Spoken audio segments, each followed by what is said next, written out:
Hey y'all, hey, it's your girl Morgan Renee tuning in with another story time with more of my. We're finishing up Trying to Sleep in the Bed You Made by Virginia DeBerry and Donna Grant.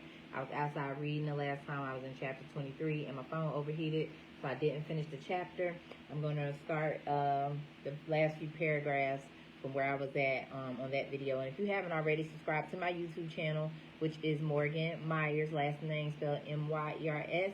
You should see a red logo pop up with a yellow M inside. You can always go to the videos tab and hit most recent videos, and you'll see the story time with more of my readings, and you can catch up on all the past readings that I've done and look forward to the future ones, okay?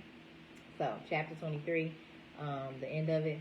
She came face to face with a doctor who assured her she was fine, but told her she needed to sign a consent form for Vanessa to have surgery. Is she burned real bad? He straightened up and took a step back. No, that's the least of her problems. But when your daughter jumped, she fractured her right femur in 2 places just above the knee, shattered her right elbow, and dislocated several vertebrae in her lower back. We need to relieve the pressure on her spinal cord. Gail sat up. Her spinal cord? Oh my gosh, she's paralyzed?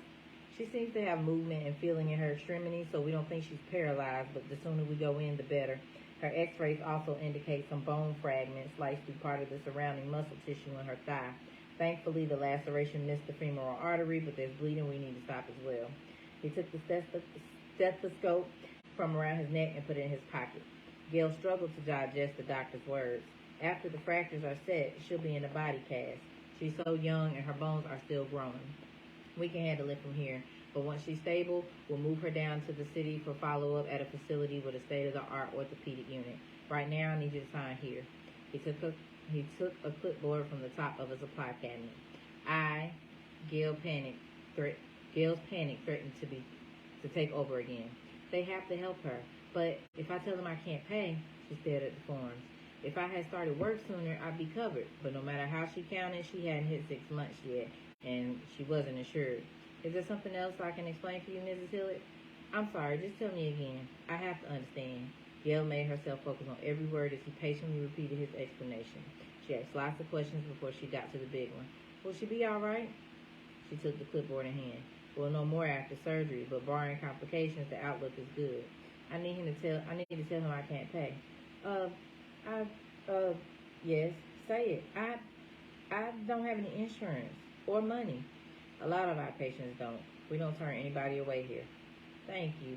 Gail signed by the X. Can I see her? I have an attendant bring a wheelchair. That'll upset her. I'll walk. The doctor helped Gail down the narrow hallway. She was stunned by how different this hospital was from the shining modern facility where Ramsey had been. She caught her reflection in a darkened window, smoothed her hair, and straightened her dress. My mother was brought in here too. Do you know what happened to her? She knew it wasn't good, but she had to hear it anyway. The doctor told Gail the firefighters had gotten Loretta out before flames engulfed the building, but they couldn't resuscitate her. From what I understand, smoke inhalation was likely the cause of death. Death? Gail choked down the urge to vomit. Vanessa doesn't know, does she? What am I going to do? Her brain screamed, but she got hold of herself. One thing at a time. No, and it might be best left until after the surgery. I don't know if I can do this without her. Mama.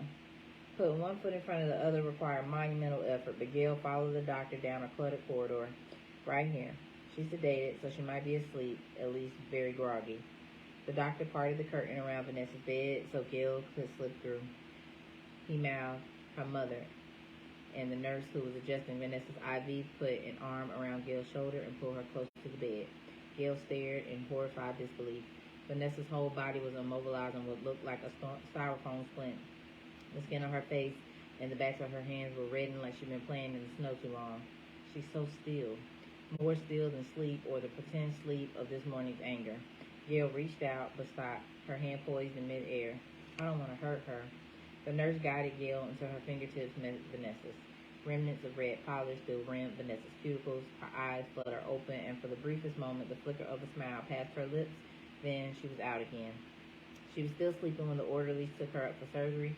Gail followed alongside the procession, hand resting lightly on Vanessa's good leg until they told her she couldn't go any further. She wanted to beg them not to take her baby, would have given anything to trade places. Gail kissed Vanessa's closed eyelids, stepped away, and for a horrible moment wondered if she'd see them open again. I didn't even want to look at her last night. She stood, riveted to the spot, unable to move for fear she'd dissolve. Eventually, the nurse who had been by Vanessa's bedside came over to Gail, suggested she go to the cafeteria for coffee. It was going to be a long wait. The room was half lit and empty except for the cashier. Gail took a paper cup from the stack near the coffee urn, filled it, dug some change out of her purse. Is that all you having? The woman perched on the edge of the stool was 70 if she was a day. Her slender legs were crossed at the knee, and a Barbie-like mule dangled from her bobbing foot. You look like you could use some food, baby. Baby? She sounds just like, oh, Mama. Gail barely made it to the table before heavy, gasping sobs erupted from deep inside her. She cried and blamed herself until she was limp. Then the heaving stopped, but a desperate aloneness remained. I'm nobody's baby anymore. All she had in the world was in an operating room, and she couldn't do anything to help. She had no family to depend on, no friends to lend support. I promised to call Denitha. Damn you to hell, Ramsey Hillard. She cursed him all the way to the phone. Denitha got to the hospital as soon as she could rouse and dress her kids.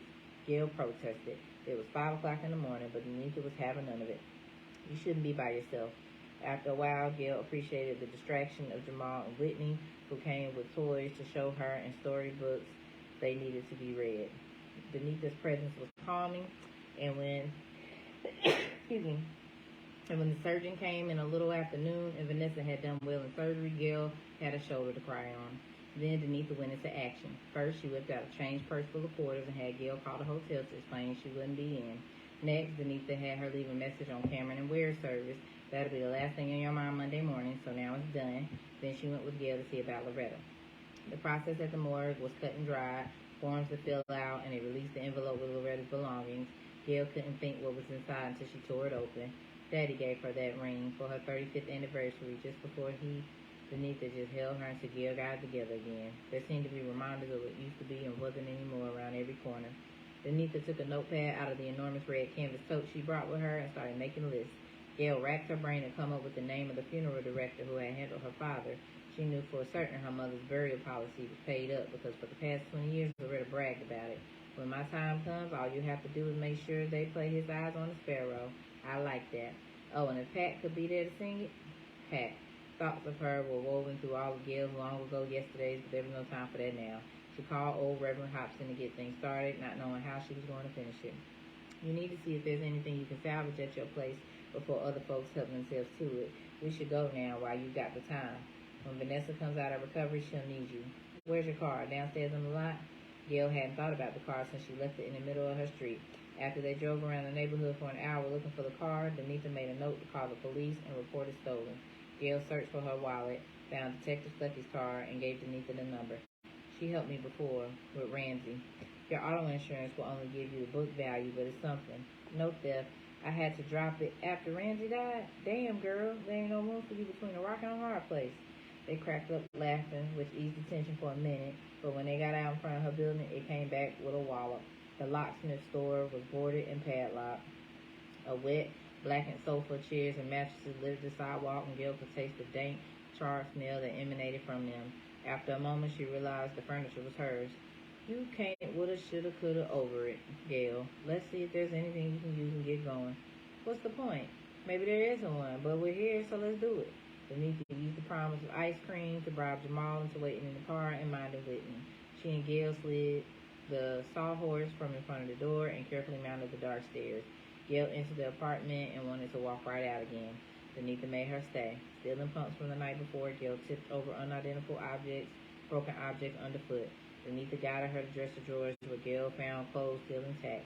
A couple of washings will take care of the smell. Denitha pulled a green trash bag out of her tote and stuffed the things in it. The TV, radios, pot handles were masses of freeform melted plastic. Wires dangled from the kitchen ceiling. The cabinets by the stove had burned to nothing. Broken dishes, utensils, and blackened cans were scattered all over, and on the floor in front of the scorched stove lay her mother's cast iron Dutch oven, cracked in pieces. When Gail checked in her closet, she was glad Denitha made her come. The green metal footlocker was safe. It contained things she had no place for in the small apartment. Family records, photos, Vanessa's baby mementos, art supplies, and all of the L. Crawford storybooks she had made so lovingly. Things she would have been devastated to lose. They loaded up the car and headed back to the hospital. While you're with Vanessa, I can drop this stuff off wherever you're going to stay. Then that's when it hit Gail. She had no place to go. I don't know. I don't have any, ain't nobody you can call? Gail shook her head and turned away, ashamed that she lacked something so basic as friends and family. How did this happen? Gail stared out the window. Is this how it was for Pat? After Freddie, when Pat was adrift in foster care, Gail could never really imagine what it was like to have no hope and nobody. She was getting the picture now, though. But I made them find her, and she wouldn't even speak to me. How could she do that? Listen, Gail. Denitha reached across the seat and rested her hand on Gail's arm. Lord knows I ain't got no room. The kids share one as it is, but you're welcome to my couch for as long as you need it. I couldn't. Thank you, but you don't have to do that. Do I look like somebody put a gun to my head? I want to do it, fool. Gail could see the sincerity in Denitha's face. Thanks. I'll stay here tonight and make sure Nessa's all right. We'll talk tomorrow. And Denitha, thanks again for everything. She opened the car door. I want to get a few things out of the Foot Locker Nessa might like. Gail removed sketch pads, charcoal, and the L. Crawford books, then waved as Denitha drove off in search of the promised ice cream, kids squabbling in the backseat. Vanessa's doing fine, the charge nurse reported when Gail got up to pediatrics. Her medication has kept her pretty out of it since they brought her down, and that's good because she won't be feeling so great for a while. Plaster cast encased her torso and leg, another protected her arm. For the next 24 hours, Vanessa awoke only in snatches, glazed and expressionless.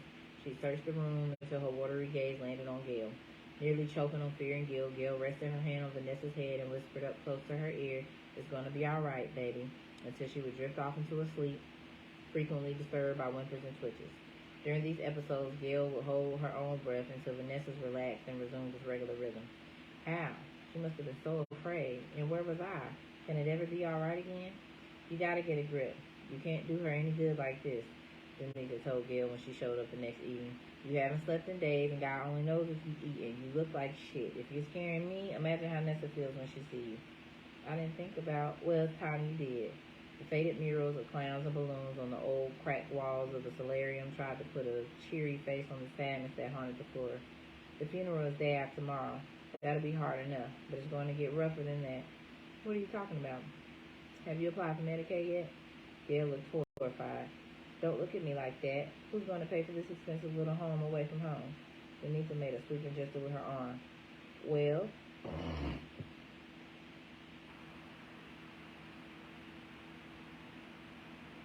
I don't know what I'm going to pay, but you should figure it out. Fine, I'll take care of it, okay? Gail snapped. What are you going to do when the time comes for her to leave? Where will you live? Eventually you have to go someplace. When they say Vanessa can go home, where's that going to be? What are you planning to do for money? I still have a few $100s left, and none coming in. That'll last about a minute. I can offer you my couch, my floor, whatever is yours for as long as you need it. But money's something I don't have to spare. Between the kids and school, my paycheck's not spread thin. It's damn near transparent.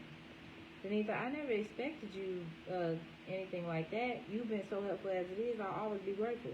You're welcome, but let's save the friend appreciation speech. All I'm saying is I've been there where you are now, which is exactly nowhere. But nothing. Listen, Gail, when I say I know, believe me, I know. She paused, absently fingering the leaves of the dusty artificial cypress tree in the corner before continuing. Her robust voice quieter than usual. If I hadn't grabbed my keys and took off when I did, I'm not sure. I didn't know where I was going, just that I had to go. I looked up on a shelter through one of those toll-free hotlines for abused women. I saw the number on TV at a neighbor's house when I went with the kids the last time he came home crazy and ripped up the house. They helped me to get on assistance, and Gail's mouth fell open. Assistance? You mean welfare? Denitha, you're almost finished in law school. You on welfare? I didn't know. Well, I don't exactly go around bragging about it. I'm not trying to be the welfare poster girl. From Medicaid to legal aid, what a credit to her people.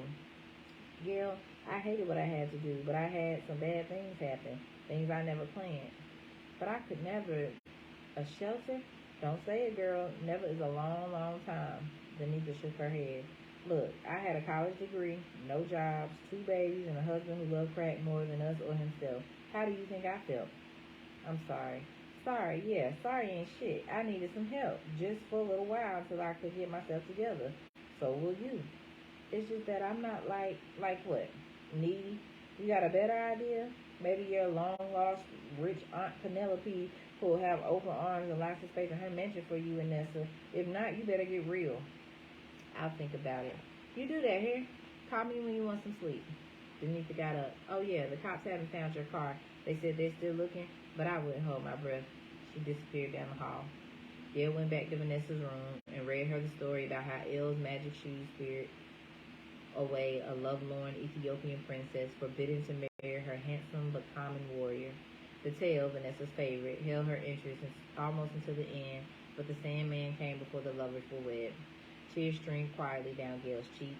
All she could think about was Vanessa snuggled up on her lap, wide-eyed and innocent as she listened to the story the first time in the comfort of her brand new bedroom. What have I done to her life? Gail wiped her eyes, then put the book away. Through the open door, she watched for a while, fascinated by the quiet but constant and well-orchestrated activity around the floor desk across the hall. She took a pad from the shopping bag next to the chair and started to sketch the nurse's station. Drawing used to relax her, but tonight, the sleep that had eluded her since the fire seemed to slip even farther from her reach. She was still wide awake when she finished the drawing. Maybe I'll give it to them as a thank you when we leave. But Ramsey's ridicule of her mammy-made junk flashed through her mind, and she snatched the page from the sketchbook and tossed it in the trash. For the rest of the night, she was dogged by truth Denitha had dropped on her. Gail had $265.12 left in the bank, no income, no home, and she knew they wouldn't hold either of her jobs forever. But public assistance? Loretta's "you have to be strong, teach her how to be strong" ricocheted through Gail's mind. She knew her mother meant those words to carry them through the Ramsey ordeal, but Gail hadn't expected them to be so prophetic. Next morning, feeling like 2 cents worth of dirt, Gail was waiting in front of the office when the hospital social worker came in. It was time to face the inevitable. As Gail outlined the last year of her life, the young woman drank coffee, changed from sneakers to office pumps, and made little tart faces each time she ate one of the grapes from a plastic bag on her desk. This was the first time Gail had told the whole riches to rags story. It seemed preposterous even to her, and she lived through it all. Do you have any resources available to you? The social worker was unmoved by the sob story. Family, a church, friends, anyone who might offer you a place to stay when the time comes? Gail shook her head. Nobody. She knew Mount Moriah or St. Philip's, her own church, might have helped, but she was too damn ashamed to turn to the people she looked down her nose at and too embarrassed to call on those she used to count herself among. That's why I'm here. Well, you have to start from the beginning. From dog-eared file folders, she dealt Gail a stack of Xerox sheets outlining the how-tos of applying for public assistance, Medicaid, and housing. We have no place to live. I can't be on a waiting list, not with my daughter. You have to apply for benefits first, then take it from there. My daughter won't be able to walk. We have to have some place to go the moment she's discharged. And I can't snap my fingers and find an apartment. Do you have any idea how many people have needed a place to live longer than you? You have to wait like everybody else. The scolding made Gail furious, but the anger fueled her through the long hotlines and crowded state offices, the forms with spaces for an address she didn't have, and probing questions asked by workers too busy to be patient. At the end of the day, she wasn't sure what she'd accomplished, but it was a start. Burying her mother was the next hurdle, and Gail knew she couldn't allow herself to feel the pain.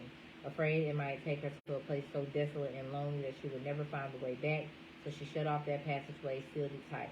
Vanessa needs me. I'll do whatever I have to. In the midst of a few mourners who had known her parents and remembered her when she was little, Gail felt like an observer and not a participant. Sitting in front of the closed bronze casket, she could easily have believed that she had hallucinated the last decade. It didn't happen. Gone. Wiped out, and she could retreat to that narrow slice of time and space between Sunday mornings in Harlem and the tidy brick front house in St. Albans when she and Pat made plans for being grown. She longed for Pat to help her make sense of this now. I wasn't around for Daddy's funeral, and Pat helped Mama through it. I wasn't around when Pat needed me. It's my own fault she didn't speak. I deserved that. Vanessa was the best thing to come out of the last 10 years. Gail realized that she couldn't undo her past mistakes, but whatever it took, she had to be there for her daughter now. Riding to the cemetery next to Denitha felt strange to Gail. She was used to driving there alone. When she stood on the hill next to Reverend Hobson, leaves rustled in the dry, hot breeze. Now these trees would be her view, too. She watched the undertaker sprinkle a shovelful of earth on the end of the coffin, but Gail didn't feel the grief or on the sorrow. She couldn't. After Ramsey was gone, love and hate, truth and denial had dueled every day in a battling for her head and heart. She was worn out, numb to all but nagging guilt because she hadn't been with her daughter or her mother when they needed her most. After the graveside service, Gail asked for some time alone. She looked off into the brilliant blue afternoon sky, hoping to find the right words written across the horizon, but nothing appeared. She stepped closer and whispered, "I'm sorry. I never meant for things to go so wrong. I love you, Mama. Daddy'll tell you. I'm just so sorry for everything." Before he drove off, Reverend Hobson beckoned Gail to his car. She rested her hand on the door, and he covered it with his as he spoke. "Don't you hesitate to call on us for anything you need. Those are not just puffed up words, neither. Mount Moriah was your mama and daddy's church home from way before you was born. Now, I know you miss them, and they can't walk beside you right now, but we're still here for you." Gail nodded, chewing her lip to hold the tears she dammed up all day. When she got back to the cemetery, Gail stopped by the nurse's station. When she got back from the cemetery, Gail stopped by the nurse's station and was surprised to see her drawing, rescued from the trash and neatly tacked to a cork board behind the counter. "She's been watching the door all afternoon. I think she's waiting for you," the nurse reported. "By the way, your drawing is really good." "Oh, thanks." Gail's cheeks burned with embarrassment, but she smiled, then headed for Vanessa's door. "Mommy?" Vanessa's voice was hoarse and barely a whisper. "I'm here, baby, I'm here." It was the first time she had uttered more than a whimper since the fire, so to Gail it was sweet and warm as a baby's kiss. "They told you I wouldn't be gone long, didn't they? Just had some things I had to do." "Mommy?"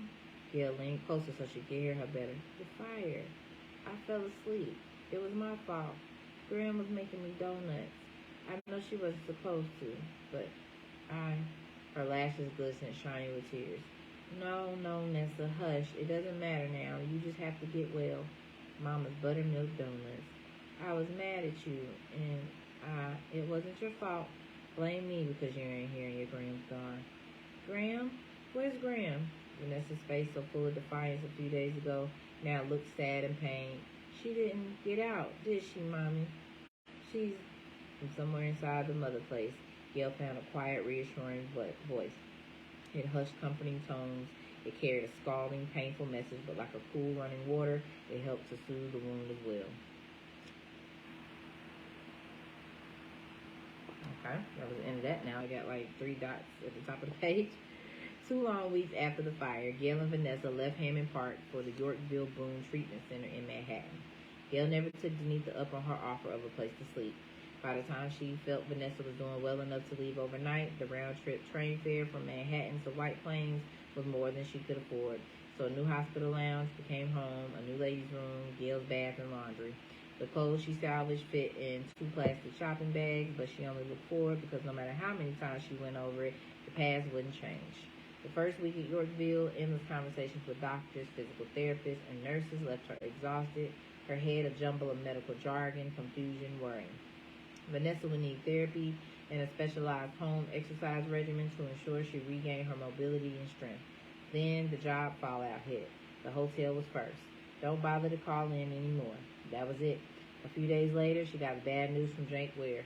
"We tried, Gail. We can't hold your position open any longer. It's chaos in here, and with the bank business starting to come in, we can't have chaos. I'm deeply sorry about your mother and your daughter. If you need anything, my job. I need my job. At least Jake treated me like I'm human." After that, her days started with bus trips uptown to the child welfare and the Medicaid office to move her case along. The housing authority put her on a waiting list. They said it could take years. "I don't have years," Gail announced, but it didn't matter. She was so disheartened, she just started walking. It was a golden fall afternoon, and school children, frisky after a day of learning in the confines of the classroom, scampered home. Home was such a simple, basic need, like air, and she was starting to suffocate without one. Gail walked past busy storefronts and run-down buildings, and before she realized where she was standing across from Mount Moriah. "Your mom and daddy can't walk beside you right now, but we're still here for you." It was like Reverend Hobson's words had brought her there. She had thought she couldn't ask for help, but she had asked everywhere else, and no one had any to spare. Vanessa was close to discharge, but Gail was no closer to an apartment. She remembered how they had helped retrieve Pat from the endless loop of foster homes. Her mama told her they went to Reverend Hobson, and when Gail was a baby, she got them baptismal papers and a birth certificate that said she was theirs. "I got nothing to lose by asking." Gail put her false pride in her hip pocket and walked inside. The church secretary directed her to a cluttered-up office upstairs, presided over by a young woman with dreadlocks down to her waist. Beryl Rawlins heated 2 mugs of water in a small microwave that served at the bookend and made them tea. They listened to Gail's saga. I put in housing applications everywhere, but nobody is telling me when or where they'll have a place for us. I can't bring Vanessa home to a shelter. Beryl thought for a while, bounced on a tea bag and another cup of water. Then she searched through papers in her file cabinet and emerged with a pamphlet. This place is pretty new. I haven't sent anyone there yet, but it sounds as if it might work for you. Gail held her breath and prayed as Beryl picked up the phone. All right, that's the end of chapter 23, part 2. I think I'll end there. Thank y'all for tuning in, and I'll be reading to y'all again soon. Peace.